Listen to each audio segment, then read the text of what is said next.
ولا تلقوا بأيديكم إلى التهلكة وأحسنوا. Subscribe to this channel and share among your friends for more religious, knowledge-rich and historic lessons, durus and tafsir. اصل مسئلہ ہمارے یہاں جو ان دینی احکامات پر عمل میں رکاوٹ والا بنتا ہے، اصل مسئلہ یہ ہے کہ ہم نے مذہب اسلام کو، اس کے احکامات کو، اس کی عبادتوں کو محض ثواب کے لیے سمجھا ہوا ہے۔ یتیم کے سر پر ہاتھ پھیر دو ثواب مل جائے گا، بھوکے کو کھانا کھلا دو ثواب مل جائے گا، اور بیٹیوں کی تربیت کر لو ثواب مل جائے گا۔ تو یہ ثواب کا دین ہم نے جب بنا لیا ہے، ارے ثواب تو ایک زائد چیز ہے، ایکسٹرا چیز ہے۔ اگر آقا و مولا حکم دے دے اپنے غلاموں کو کہ تم کو یہ کرنا ہے تو کرنا ہے، اور وہ حکم اس معاشرت سے متعلق رہتا ہے، اگر وہ اس پر اجرت بھی دے دے، آقا اگر اپنے غلام کو اس حکم کے ماننے پر انعام بھی دے دے تو وہ زائد چیز ہے، وہ ایک ایکسٹرا چیز ہے۔ انعام اصل نہیں ہوتا ہے، اتباع اصل ہوتی ہے، آقا کا حکم ماننا اصل ہوتا ہے۔ اور مذہب اسلام یہ ایک اجتماعی دین ہے۔ دین اسلام پر بند کمرے میں عمل نہیں ہوتا ہے۔ اگر کوئی شخص یہ کہے کہ میں اللہ کے سب حکموں کو مانوں گا، میرے علاوہ شخص کیا کر رہا ہے مجھے اس سے کوئی لینا دینا نہیں، اسے چاہیے تھا کہ وہ بنی اسرائیل میں پیدا ہوتا، وہ جا کے پہاڑوں میں اور غاروں میں بیٹھ جاتا، چلی جاتی، زندگی گزر جاتی۔ محمد مصطفیٰ صلی اللہ علیہ وسلم کی تعلیمات اور آپ کا لایا ہوا دین یہ اجتماعی دین ہے۔ اس کے اندر جتنے احکامات ہیں وہ سب کے سب ملت کو مجتمع کرنے کے لیے، ملت کو متحد کرنے کے لیے، ساری ملت اسلامیہ کو، تمام مسلمانوں کو ایک جان بنانے کے لیے، ایک جسم کی طرح بنانے کے لیے سارے احکامات۔ یہ یتیم کی کفالت کا معاملہ بھی اسی مقصد سے ہے کہ وہ شخص، وہ بچہ جس کا باپ چلا گیا ہے، اللہ کو پیارا ہو گیا ہے، اب اس کی تعلیم و تربیت کرنے والا، اس کی دیکھ ریکھ کرنے والا، اسے صحیح تربیت دے کر اسے بگڑنے سے بچانے والا اب کوئی نہیں رہا، اس کے سر پر ہاتھ رکھنے والا، اس کا سرپرست، اس کا نگران نہیں رہا، اور وہ بچہ رسول اکرم صلی اللہ علیہ وسلم کی امت کا بچہ ہے، وہ آقا کریم صلی اللہ علیہ وسلم کے مشن کا سپاہی ہے، وہ ایک مجاہد ہے، وہ رسول اکرم صلی اللہ علیہ وسلم کی مشن کی عمارت کی ایک بنیادی اینٹ ہے۔ رسول اکرم صلی اللہ علیہ وسلم کی امت کا ایک بھی بچہ ضائع ہونے کے لیے نہیں ہے۔ ہم نے رسول اکرم صلی اللہ علیہ وسلم کے مشن کو ہی نہیں سمجھا، اس عمارت کو ہی نہیں سمجھا، اور رسول اکرم صلی اللہ علیہ وسلم کے لائے ہوئے دین کے احکامات کو اس مشن سے جوڑا ہی نہیں ہے۔ تو نتیجہ یہ ہے کہ ہم نے وہ جو ایکسٹرا ثواب ملنے والا تھا، بس اس ثواب کو سب کچھ سمجھ لیا، اور اب بھوکے کو کھانا کھلانا اگر ثواب ہے تو اپنے بچے کو کھلانا بھی ثواب ہے، اپنی بیوی کے منہ میں لقمہ ڈالنا بھی ثواب ہے، تو چلو یہ والا ثواب کما لیتے ہیں۔ یتیم کو کام کھلائے، کوئی مانگنے کے لیے ضرورت مند آیا ہے اس کو بھی کھلانا ثواب ہے، بیوی کو بھی کھلانا ثواب ہے، تو چلیے بیوی کو کھلا دیں گے۔ اب وہ بھوکا رہ گیا، اس لیے کہ صرف ثواب کے لیے تھا نا مسئلہ۔ اگر ملت اسلامیہ کی بنیاد کو متحد کرنے کا، مضبوط کرنے کا معاملہ ہوتا تو پھر اپنے بچوں کو بھوکا رکھ کے غریب کو کھلایا جاتا، ضرورت مند کو کھلایا جاتا۔ حضرات صحابہ کرام رضی اللہ عنہ اجمعین کی زندگیاں اور وہ مثالیں کیسی ہیں، یتیم کو کیسے گلے لگایا، اور یتیم کے بارے میں لڑائی ہوتی تھی کہ میں اسے حاصل کروں گا اور میری نگرانی میں یہ رہے گا اور میں اس کی کفالت کروں گا، اس کے لیے بحث مباحثہ ہوتا، رسول اکرم صلی اللہ علیہ وسلم کے پاس مقدمہ آتا اور پیارے آقا پھر حکم دیتے کہ یہ ان کے پاس رہے گا۔ اس طرح سے رسول اکرم صلی اللہ علیہ وسلم کے معاشرے میں یتیموں کی، ضرورت مندوں کی، محتاجوں کی، جن کا کوئی سرپرست نہیں ہے، جن کا کوئی بڑا نہیں ہے، اسے اپنے میں ضم کر لینے کا معاملہ تھا، اور اس کی اتنی اہمیت تھی، اس لیے کہ وہ ضائع نہ ہو جائے. ایک مجاہد اگر ضائع ہو جائے گا، رسول پاک کا ایک سپاہی اگر ضائع ہو جائے گا تو ممکن ہے وہی ایک سپاہی کی وجہ سے ہار ہو گئی. وہ اگر رہتا تو جیت جاتے ہیں. ایگزام ہال میں جیسے ہم بیٹھتے ہیں اور ایک بھی آنسر چھوڑتے نہیں ہیں، وہی پوائنٹ تو تھا جو پاس کرا دیتا تھا، وہی تو پوائنٹ تھا جس کے نتیجے میں ہمارا سلیکشن ہو جاتا. اتنا پوائنٹ ہم نے چھوڑ دیا. ڈاکٹری میں ایڈمیشن کے لیے ایگزام میں ایڈمیشن لیا اور CET کا ایگزام ہو رہا ہے اور اس میں نیگیٹو مارکنگ بھی ہے، غلط جواب پر نمبر کٹ ہو رہے ہیں، تو اتنا دھیان رہتا ہے کہ ایک بھی جواب غلط نہیں ہونا چاہیے. پتہ نہیں یہی جواب مجھے ایڈمیشن دلا دے، یہی جواب مجھے آگے بڑھا دے، یہی پوائنٹ مجھے آگے نکال دے. تو ہمارے اپنے انفرادی معاملات میں تو ہم اتنے سنجیدہ ہیں. ایک کسٹمر، ایک گاہک میرا چھوٹ نہ جائے، اس لیے پوری نگرانی ہوتی ہے، پوری دیکھ ریکھ ہوتی ہے. رسول پاک صلی اللہ علیہ وسلم کی امت کا ایک فرد چھوٹ جا رہا ہے، وہ ضائع ہو جا رہا ہے، اس لیے کہ اس کا کوئی سرپرست نہیں ہے، اس کی دیکھ ریکھ کرنے والا نہیں ہے. اس کی قابلیتیں اور صلاحیتیں جو رسول اللہ کے مشن میں استعمال ہونی چاہیے تھی، وہ سرپرست نہ ہونے کی وجہ سے، پریشانیوں میں مبتلا ہونے کی وجہ سے ضائع ہو رہی ہے. وہ ساری صلاحیتیں غارت ہو رہی ہیں. پھر یہ ہوتا ہے کہ ایک بچہ جس کے اندر قائدانہ صلاحیتیں ہیں، جب اس کا باپ نہیں تھا، کسی نے اس کے سر پر ہاتھ نہیں رکھا، اپنی کفالت میں نہیں لیا، تو اب وہ رسول اللہ صلی اللہ علیہ وسلم کی فوج کی ایک ٹکڑی کا قائد تو نہیں بنتا ہے، وہ چوروں ڈاکوؤں کا قائد بن جاتا ہے. اس لیے کہ سرپرست نہیں ملا، اسے نگرانی نہیں ملی، اسے تربیت نہیں ملی، تو اب وہ چوروں ڈاکوؤں کا قائد بن گیا. اور نتیجہ یہ ہوا کہ اب ہم دعائیں کر رہے ہیں کہ چھوٹ کر آیا ہے اور بیل پر باہر آیا ہوا ہے، اور رات کی نگرانیاں اور رات میں جاگنے کی باریاں طے ہو گئی کہ پتہ نہیں چوری ڈکیتی ہو جائے، پتہ نہیں لوگ توڑ دے، پتہ نہیں اوپر سے چڑھ کر آ جائے. اور تہجد ہو رہی ہے اور دعائیں ہو رہی ہے اور حصار ہو رہا ہے اور آیت الکرسی چل رہی ہے. ہم ہی نے تو ضائع کیا اس بچے کو. اگر اسی وقت اس کو سنبھال لیتے، اس کی کفالت کر لیتے، اس کی تربیت کی طرف توجہ دیتے. ہم نے ہمارے 3 بچوں کو اپنے بچے سمجھے ہیں، ہم دو، ہمارے 2 میں ہم مزے میں ہیں. رسول اللہ صلی اللہ علیہ وسلم کی امت کا ہر بچہ ہمارا بچہ ہے، اس طرف ہماری توجہ ہی نہیں. اس لیے میری دکان، میرا کاروبار بس کافی ہے. اگر میں خوش ہوں اور میرا سب کچھ صحیح چل رہا ہے تو ٹھیک ہے، جو ہاتھ بڑھائے گا اسے کچھ دے دیں گے. یہ رسول پاک صلی اللہ علیہ وسلم کے لائے ہوئے دین کی تفسیر نہیں ہے، یہ رسول اللہ صلی اللہ علیہ وسلم کے لائے ہوئے دین کی تصویر نہیں ہے.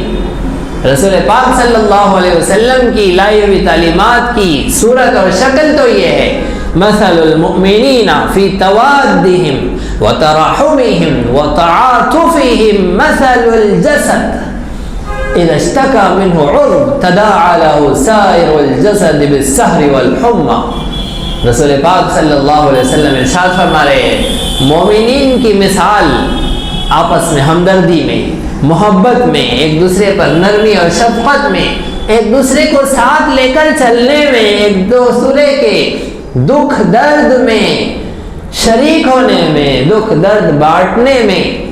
مومنین کی مثال ایک جسم کی طرح ہے. مثل الجسد اذا اشتکى منہ عضو، جسم کا ایک حصہ جب کسی تکلیف میں مبتلا ہوتا ہے تو سارا جسم بے خوابی اور بخار میں مبتلا ہوتا ہے. ایک انگوٹھے پر، چھوٹی سی انگلی پر زخم لگا ہے، اب کام بھی چل رہا ہے اور مصروفیت بھی ہے اور امام صاحب نماز پڑھا رہے ہیں اور ایسا لگ رہا ہے کہ کعبۃ اللہ کے سامنے اور حجر اسود کے سامنے اور اللہ کے عرش کے سامنے ہے، لیکن ادھر انگلی کی طرف بھی دل برابر لگا ہوا ہے، اس لیے کہ وہ اپنی موجودگی کا احساس دلا رہی ہے، میں بھی ہوں. تو وہ انگلی کا درد اور وہ زخم جیسے احساس دلاتا ہے کہ میں ہوں، اور سارا جسم اس سے متاثر ہوتا ہے. بخار میں بے خوابی میں مبتلا ہوتا ہے، وہی مثال پورے مومنین کی ہے کہ مسلم معاشرے کا ایک فرد اگر ڈسٹرب ہے تو سارا معاشرہ اس کو محسوس کرے، سارا معاشرہ اس پریشانی اس مصیبت کو حل کرنے دور کرنے کی فکر کرے، اسے اتنا مضبوط بنا دے، اتنا قابل بنا دے، اتنا لائق بنا دے کہ وہ اپنے روزگار سے مطمئن ہو کر خود کفیل ہو کر مشن میں جڑ جائے، رسول پاک صلی اللہ علیہ وسلم کے لائے ہوئے کام میں جڑ جائے۔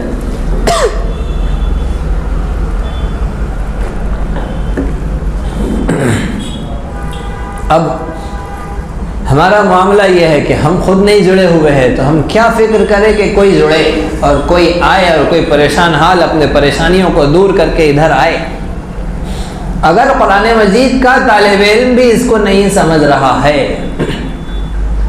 قرآن کریم کا طالب علم بھی اگر اس کو نہیں سمجھ رہا ہے تو پھر قرآن کے پڑھنے والے میں اور دوسری کتابیں پڑھنے والے میں کیا فرق ہے؟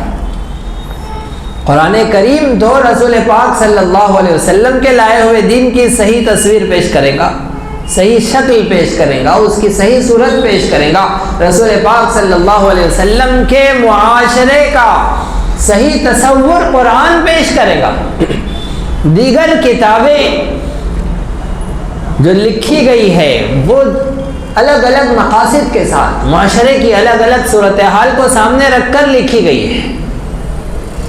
اگر آزادی ہند کے موقع پر کوئی کتاب لکھی گئی اور کچھ چیزیں جمع کی گئی تو وہ اس وقت کے معاشرے کو، اس وقت کے تقاضوں کو، اس وقت کی صورتحال کو سامنے رکھ کر لکھی گئی تھی، وہ تقاضے پورے ہو گئے۔ اب اگر ویسے حالات آئیں گے تو وہ کتاب برابر اس وقت کی رہنمائی کرے گی، لیکن قرآن وہ کتاب ہے جو رسول پاک صلی اللہ علیہ وسلم کے معاشرے کی، مدینہ منورہ کے اس معاشرے کی صحیح تصویر پیش کریں گی۔ اور اللہ کا ہم سے یہی مطالبہ ہے کہ تم بھی اپنے گھروں کا، اپنے محلوں کا، اپنے شہر اور اپنے ملک کا معاشرہ ویسا ہی بناؤ۔ تو ایک عظیم اسلامی معاشرہ تیار کرنا یہ ملت اسلامیہ کی ذمہ داری ہے، مسلمانوں کی ذمہ داری ہے۔ یہ لفظ کو ذہن میں رکھیں، ایک عظیم اسلامی معاشرہ تیار کرنا، ایک مستحکم، ایک منظم، ایک عظیم اسلامی معاشرہ تیار کرنا ہماری ذمہ داری ہے۔ ہمارے درمیان جو بزرگ لوگ بیٹھے ہوئے ہیں، جن کے پوتے نواسے اور ان کے بھی بچے ہو گئے ہیں، جب وہ سال میں ایک مرتبہ سب جمع ہوتے ہیں اور بزرگ دادا جان اور دادی اماں، نانا جان اور نانی اماں جب بیٹھتے ہیں تخت پر اور اپنی اس تیاری کو اور اپنی اس فصل کو، اپنی اس کمائی کو جب دیکھتے ہیں اور ماضی کے اوراق پر جب نظر ڈالتے ہیں، اپنے ماضی کے دنوں کو جب سوچتے ہیں، یاد کرتے ہیں، تو اپنی جوانی کے دور سے اور نکاح کے دور سے لے کر اب تک کا سارا نقشہ ان کے سامنے گھوم جاتا ہے کہ کتنی مشقتوں کے ساتھ، کتنی محنتوں کے ساتھ ایک خاندان پروان چڑھا ہے، جس کے اندر تعلیم یافتہ لڑکے بھی ہے، تعلیم یافتہ لڑکیاں بھی ہیں، اللہ اس کو رسول کو راضی کرنے کی کوشش و محنت کرنے والی، اس کا احساس رکھنے والی ہماری اولاد بھی ہے اور ناتا پوتی بھی ہے۔ ایک خاندان جو ترتیب پاتا ہے، ایک خاندان جس طرح اسٹیبلش ہوتا ہے، اپنے قدموں پر کھڑا ہوتا ہے، ایک طویل محنت اس میں درکار ہوتی ہے۔ یہ لوگ اس کا احساس رکھتے ہیں، جوان بچے اس کا احساس نہیں رکھیں گے، لیکن بڑوں کو اس کا احساس ہوتا ہے۔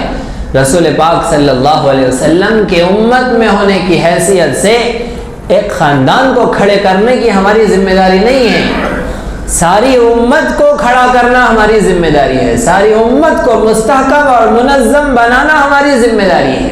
اللہ پاک نے یہ جو کام لیا ہے آپ سے خاندانوں کے بنانے کا اور خاندانوں کو مستحکم کرنے کا اور منظم کرنے کا اور تربیت یافتہ، تعلیم یافتہ بنانے کا، یہ جو کام لیا ہے یہ مشق تھی، ابھی تو کام باقی ہے، یہ تو پریکٹس دی جا رہی تھی، ابھی تو تربیت دی جا رہی تھی۔ اب ان بڑوں کی ضرورت ہے، ان کے تجربوں کی ضرورت ہے ساری ملت کو مستحکم کرنے کے لیے، ساری ملت کو مضبوط بنانے کے لیے۔ اسی کے لیے یہ حکم ہے کہ یتیم کو ضائع مت ہونے دو،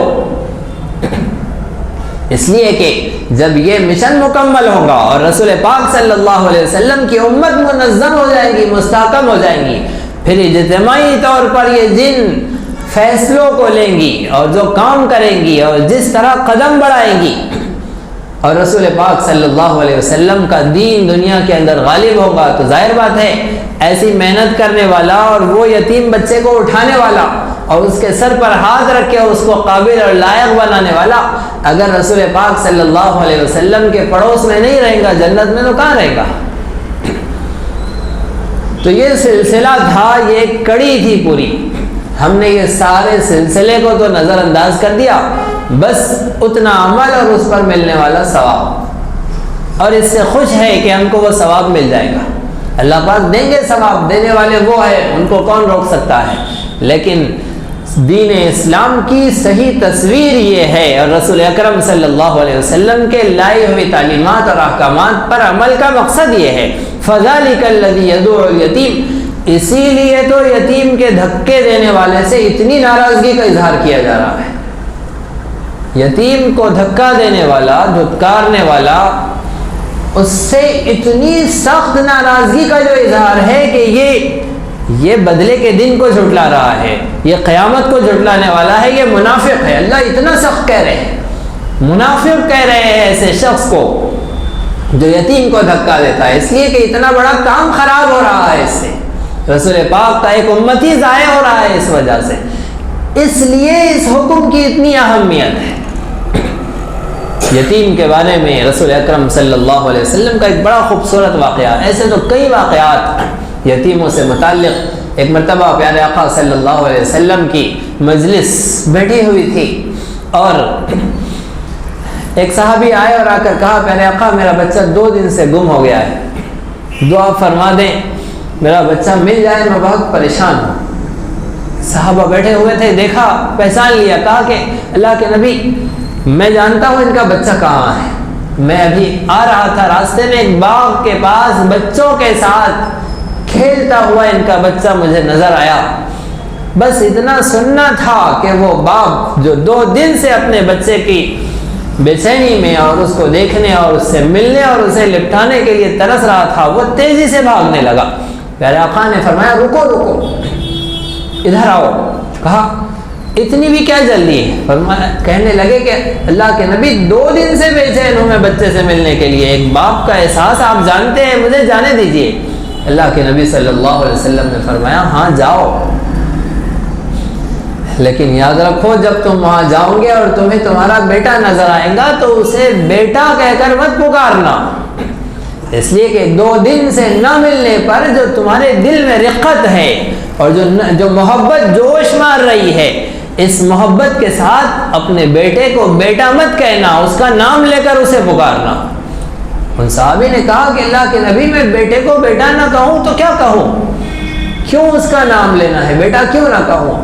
آپ نے فرمایا کہ جس محبت اور محبت کے جس جوش کے ساتھ تم اپنے بیٹے کو بیٹا کہو گے، تمہیں نہیں پتا کہ جن دوستوں کے ساتھ وہ کھیل رہا ہے ان میں یتیم بچے بھی ہوں، اور جب تم اپنے بیٹے کو ان کے درمیان میں بیٹا کہہ کر پکارو گے تو ان بچوں کو تکلیف ہوگی کہ ہمارے بھی اگر باپ ہوتے تو وہ ہمیں بھی بیٹا کہہ کر پکارتے. اس یتیم کا دل نہ ٹوٹ جائے، اس بچے کو وہ احساس نہ ہو جائے، اس کی آنکھوں میں آنسو نہ آ جائے، اسے تکلیف نہ ہو، اس کا دل نہ ٹوٹے. اس لیے اپنے بیٹے کو پیار مت کرو اس کے سامنے، اب ساری حسرت گھر آ کے پوری کرنا، ان کے سامنے مت پیار کرنا. کسی یتیم کے دل کو نہ چوٹ لگ جائے، تم ان کے سامنے بچوں کو پیار مت کرنا. کسی بیوہ کے سامنے اپنی بیوی سے محبت کی بات کرنے سے منع کیا گیا ہے کہ اسے کہیں احساس نہ ہو، اس کا دل کہیں ٹوٹ نہ جائے کہ میرے بھی شوہر ہوتے تو وہ مجھ سے بھی محبت کرتے. یہ دل کے ٹوٹنے کی اور ٹوٹے ہوئے دل کی اللہ رب العزت کے یہاں قدر ہے. دین اسلام اتنا خوبصورت معاشرت والا دین ہے کہ اس میں ہر شخص کے متعلق حقوق بیان کیے گئے ہیں، کہ ہر شخص کا حق بیان کیا گیا. یتیم کے بارے میں فَذَلِكَ الَّذِي يَدُعُ الْيَتِيمَ فرمایا، اور پھر کہا وَلَا يَحُضُّ عَلَى طَعَامِ الْمِسْكِينِ. اسی طرح دینی، علمی، اصلاحی اور تاریخی دروس و بیانات سے استفادے کے لیے آپ کے اس چینل کو لائک، شیئر اور سبسکرائب کریں۔ یہ نغمہ حور جنتا ہے، یہ ساز تم کو